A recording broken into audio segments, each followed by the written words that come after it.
नमस्कार. संपूर्ण समृद्धीमध्ये आपलं स्वागत आहे. आपलं स्वागत आहे.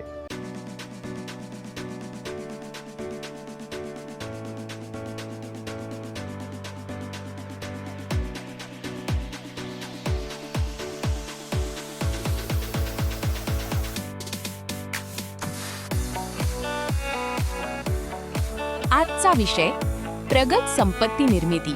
पुढे काय? तुम्ही मूलभूत गोष्टींवर प्रभुत्व मिळवले आहे. तुम्ही उत्पन्न तयार केले आहे, निष्क्रिय प्रवाह तयार केले आहेत, मालमत्ता संरक्षित केली आहे. पुढे काय? प्रगत संपत्ती इमारत आता तुमच्यासाठी उपलब्ध आहे. विज्ञान स्पष्टीकरण. संपत्तीची निर्मिती चक्रवाढ पद्धतीने होते. तुम्ही जसजसे उच्च स्तरावर पोहोचता तसतसे नवीन डावपेच उपलब्ध होतात. एक लक्षाधीश अशा काही गोष्टी करू शकतो ज्या 1 लाख रुपये असलेल्या व्यक्तीला शक्य नसतात. तुम्ही आता त्या टप्प्यांवर पोहोचत आहात.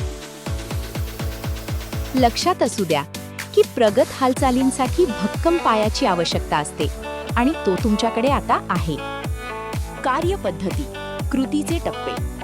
1. मूल्यांकन. तुमची सध्याची आर्थिक स्थिती. 2.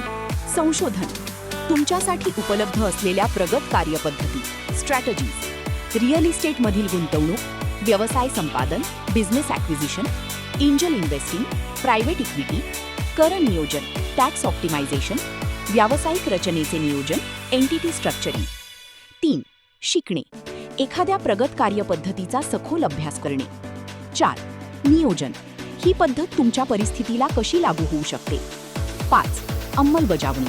त्या प्रगत कार्यपद्धतीचा वापर करून एखादा छोटा प्रयोग करणे. उत्पन्नाच्या पातळीवर आधारित प्रगत मार्ग. 50,000 ते 1 लाख रुपये उत्पन्न. रिअल इस्टेटमधील गुंतवणूक, प्रगत कर नियोजन धोरणे, व्यवसायाचा विस्तार. 1 लाख ते 2.5 लाख रुपये उत्पन्न. एकापेक्षा जास्त व्यवसायांची मालकी, एंजल गुंतवणूक, मोठ्या प्रमाणावर रिअल इस्टेट गुंतवणूक. 2.5 लाख रुपयांपेक्षा जास्त उत्पन्न. प्रायव्हेट इक्विटी, व्यवसायाचे अधिग्रहण, ॲक्विजिशन, महत्त्वपूर्ण इम्पॅक्ट गुंतवणूक, इम्पॅक्ट इन्व्हेस्टिंग. महत्त्वाची टीप. प्रगत आर्थिक पावले उचलणे हे वरकरणी वाटते त्यापेक्षा सोपे असते. तुम्ही कठीण भाग, उत्पन्न मिळवणे आणि त्याचे व्यवस्थापन करणे आधीच आत्मसात केला आहे. प्रगत पावले म्हणजे केवळ त्या उत्पन्नाची योग्य विभागणी करणे होय.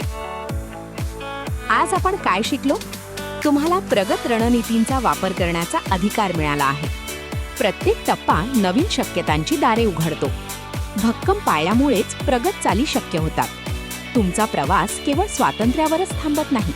तुम्ही अधिक मोठी खेळी खेळू शकता.